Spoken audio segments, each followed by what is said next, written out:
Hi, everyone, and welcome back to the Leadership Lounge. We have reached the 17th episode now, and today we want to talk about self-awareness and specifically self-awareness around our unique natural strengths. So just to start off there so that we're all on the same page. So your strengths, those are your superpowers, which can sound very big, right? But those are the ones that really make you unique.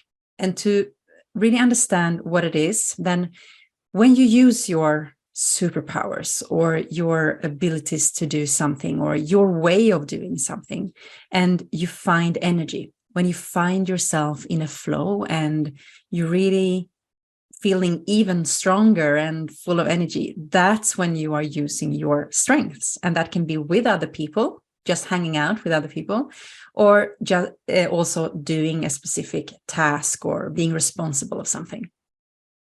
On the contrary, when you are using your weaknesses, or I prefer to call them your limitations, then it doesn't mean that you don't manage to do it, that you don't know how to do something, but it means that you are using your limitations and you feel drained. It's not something that energizes you. You don't feel pumped up afterwards when you have been sitting with a task or being with people that require you to bring out those limitations in you. So that is really the difference here between strengths and limitations. And this is why we want to talk about it. And obviously, since we all want to feel energized and we want to feel great, it's very important that we are aware of that, we have high self-awareness so that we know how to end up in situations and end up with people that allow us to use our strengths as much as possible. So this is what we want to talk about today. Do you want to start, Alison? I'll jump in. So I love what you said about superpowers, because when you do use your strengths and when you focus on your strengths and you do get the opportunity to use them, it does feel like you're on top of the world, like you can smash through anything because you are using some of your strengths. And you might think that you know what your strengths are, but until you really dig into them and say, is this really my strength? Is this who I am? My strength's based on who I am, not who I should be. Then you'll actually find strengths that really bring out the best in you and kind of make your heart soar. And so I guess one of the really cool things that I discovered, someone recommended this book to me, and you might know it as the Gallup Strength Finder. Previously it was the Clifton Strength Finder. And there are certified coaches who do this, and I believe Tasneem's done the training as well, so she'll take you a little bit through that. But I found this fascinating because it's sort of aligned with what I thought my strengths were, and to really put them down on paper and say, your strength number 1 is strategy, and your strength number 2 is relator, your strength number 3 is achievement, number 4 is futuristic, and number 5 was learner. And it's like, my old job as an investment banker, I used to be able to align with a lot of that. But I guess now as a coach, the world is my oyster because those are my strengths. And like as a coach, you can use all of those strengths all day. So it really is a lot of fun. And it kind of makes your heart soar when you can use your strength more often. And I guess one of the interesting things I also learned now as a coach, sort of looking back with a little bit more self-awareness, was that sometimes strengths can be tricky for other people. You might feel good, but it can make other people around you feel a little bit uncomfortable. So, one of my strengths is achievement. And I think potentially when I was an investment banker, I used to be a bit of a drill sergeant sometimes and drag people along by the scruff of their neck, whether they wanted to come or not. So I think I might have been a little bit overwhelming. Or I'm a learner as well. So, I love learning about new things and collecting information. But when I give that information out, it can sometimes come out like a fire hose. And I'm just sort of bombarding people with too much information. So the awareness that comes with knowing your strengths and how that might help you interact or hinder your interaction with other people, that's a really powerful part of learning about your strengths. So Tasneem, as I said before, you've done the training for the Strengths Finder. I'm really curious to find out a little bit more about that. Yeah, so as you guys know, I'm a big believer of taking psychometric tests. I think that they tell you a lot about yourself. It doesn't necessarily have to define you, but it gives you more awareness in terms of your strengths or dominant traits of your personality, or what to avoid as well. So similarly, I love what you said, Alison, about by becoming aware of your own strengths, you can actually start to understand the impact that it can have, positive or negative, on a person or a team setting. So one of the theories behind Gallup Strengths Finder is that there are certain things that come naturally to people. And if you focus on what comes naturally to you, and you harness that energy and you leverage those to do whatever it is that you want to do in your work and in life, things will be in flow and will become easier. Now, not to say that there are other areas where you might not be as strong, that you cannot use them or you cannot leverage them. But when you start focusing on things which don't come naturally to you, as Sophia said, it'll take more energy. And when it takes more energy, it doesn't feel in flow. And when it doesn't feel in flow, there'll be frustration, there'll be stress, there'll be anxiety.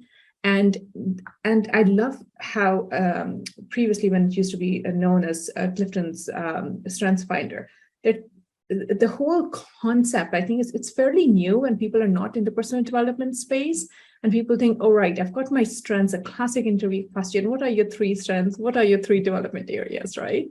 And if we just focus on strengths, we can actually help a person evolve, and we can evolve ourselves as well. But when you start focusing on what are my development areas, you're focusing so much of your energy in building that part of yourself which doesn't come naturally to you, that you forget to use your strengths. So as an example, my top 3 strengths based on Gallup Strengths Finder is achiever, input, and learner.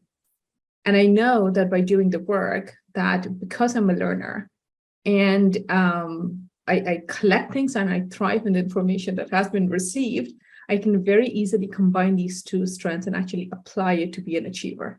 And similarly to you, Alison, I think that when I'm in the room, all I look for is, right, we've got this information, how are we going to apply it? How are we going to achieve it? And for people whose strengths might not be that, they might be more strategic and, people who relate to people, they're more people-oriented, they might get very overwhelmed by this information, and they'll be like, and then there's this negative energy in the room where people are like, why is she so focused on achieving it? And I'm like, why aren't they moving forward and doing it, right? And what the beauty of understanding your strengths is exactly that, is that the more you understand yourself and what you're good at, and what might other people be better than you on other areas, then the way you approach team activities, success, how you define success, how you define your achievement paths, everything sort of starts coming together. So, Sophia, I'm interested to know your point of view as well, because you're DISC certified, and DISC takes, a similar but a different approach. And tell us about what is DISC and how can we apply that to know ourselves better and our strengths too? Yeah, so DISC is a behavioral assessment tool. It's a model that helps us understand our behavior and our style to communicate. And its strength is a very large part of DISC then. And I love what you're talking about there, that being aware of our strengths and really understand how that impacts other people. So it's fantastic, right? When we are bringing our strengths to the table, how can I add value to my team? How can I add value to my manager? How can I add value to my colleagues or, anyone around me? Really by bringing out my strengths, but also understanding how we might be perceived. So when we are having like an overuse of our strength, exactly what you were explaining right now, both of you, other people might perceive it differently. So it comes out negatively, it tips over, and it can then actually turn into a limitation. So being too much of an achiever might seem like pushy in some situations, or really not slowing down so that other people can also be with you, not maybe don't have really time to listen.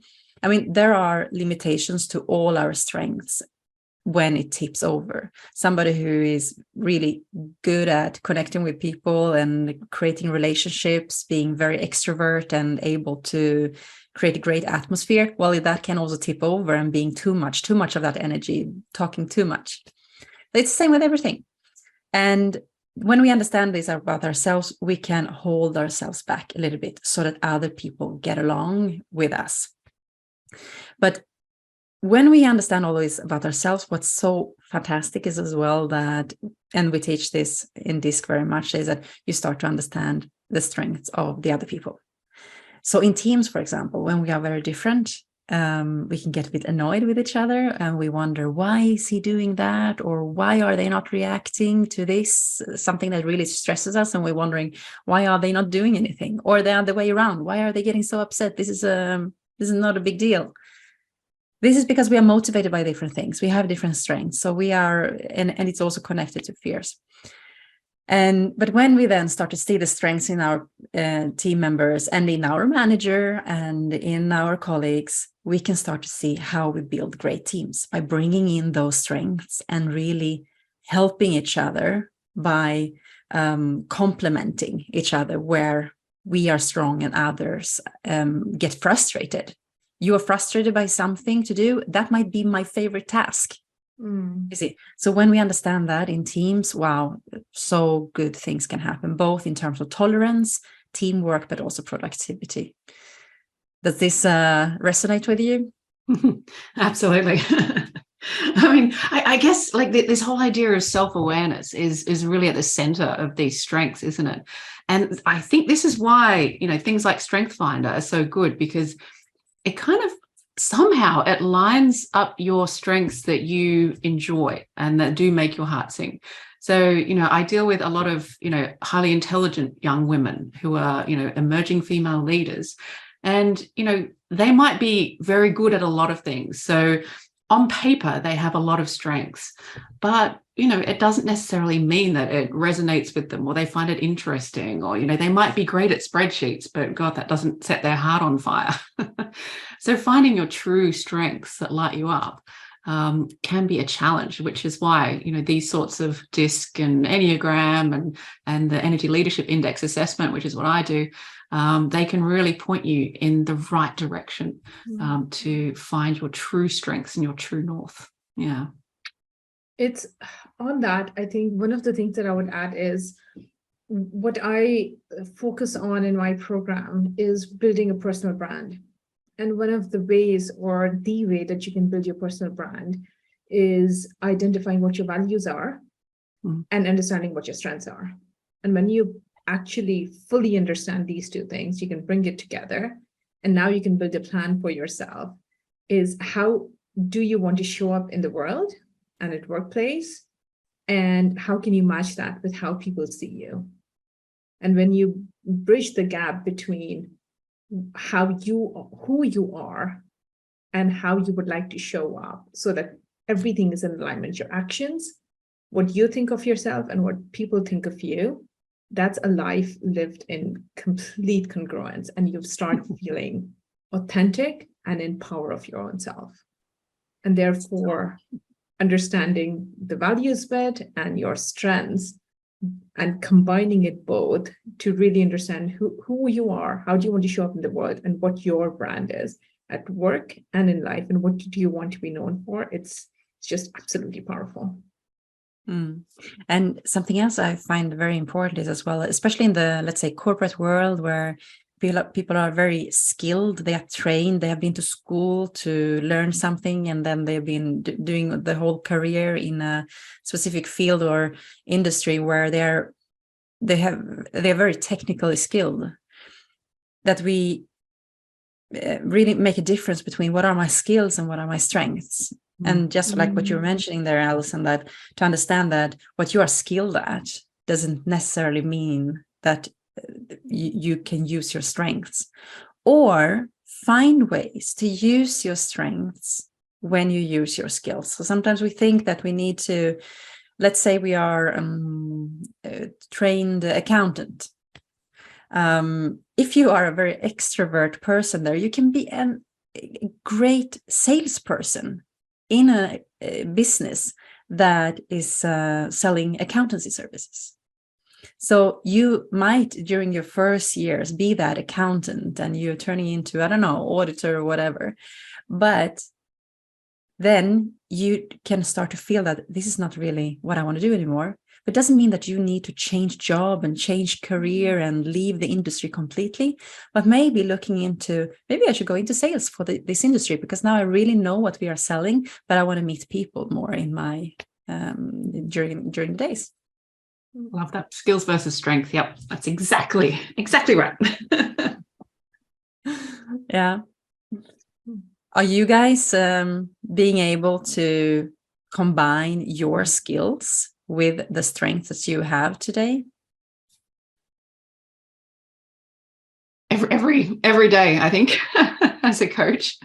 Like my relator, I love networking with other women and doing group coaching as well. So bringing people together. So it's not just about me meeting other people, but bringing people together, learning all the time, researching all of the time, sharing that information in lunch and learns, achieving things. And, it's very much, this is why I'm loving doing what I'm doing. And it's something that I'm not quite used to. And people see it in me. They go, yeah, you can tell that you're pretty obsessed with coaching, Alison. Yes, I can't help it. Yeah, likewise. I think that, it's understanding what your strengths are and who you are as a person. I think it very much closely aligns. Skills are what you learn in your career, right? And you develop over time, and then you become masters at it. And my background is market research, and it's all about analyzing data and turning it into storytelling. And I think that one of the things that I think it has greatly helped me in my business is relying on data to, and understanding the analytics behind it, and then making informed decisions. And that's what I've consulted my clients on my entire career, right? How to use the data, turn it into storytelling, and then apply it for decision making so it really makes sense. And I think that it's, when you start a business, you don't realize the strengths that you have or the skills that you've sort of accumulated in your previous career and how it can apply to yours. So, yeah, absolutely. So important that we are. So, this is exactly what we want to tell today, right? That when you are aware of your strengths and how to use them, you will feel so much more fulfilled and less frustrated in life, basically. So it's for anyone who is hesitating on your strengths, go find out what strengths you have. All right. I think we can wrap up for today then. I think we could go on about this forever and ever. It's such an interesting topic. But that was it for our number 17 Leadership Lounge. So we look forward, maybe in the future, we'll talk about how to manage your weaknesses. I think that might be an interesting conversation as well. So please like and comment wherever you're watching this, and let us know what you think about this, and let us know what your strengths are, and follow us for the next Leadership Lounge. Thanks, everybody. Bye. Bye. Bye.